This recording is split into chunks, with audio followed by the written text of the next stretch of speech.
Welcome to the Tech Egg. Don't get scrambled. Enjoy the video. In this video, I will explain how to remove a Mazda CX-5 steering wheel. First, prioritize safety by disconnecting your vehicle's negative battery terminal. This crucial step prevents any accidental airbag deployment during the process. After disconnecting, wait a minimum of 10 minutes for the system to fully discharge. Gather all your necessary tools, including a T30 Torx bit and a 21mm socket, to ensure a smooth removal. Next, you'll need to access the airbag module.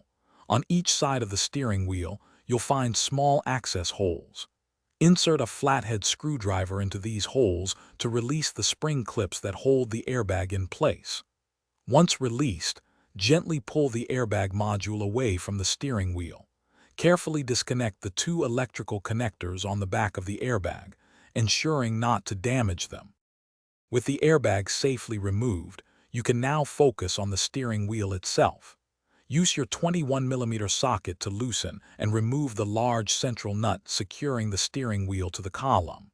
Before completely removing the wheel, it's wise to mark its position relative to the steering shaft. This ensures correct alignment when you reinstall it. Finally, gently pull the steering wheel off the spline shaft. When you're ready to reassemble, reverse these steps carefully.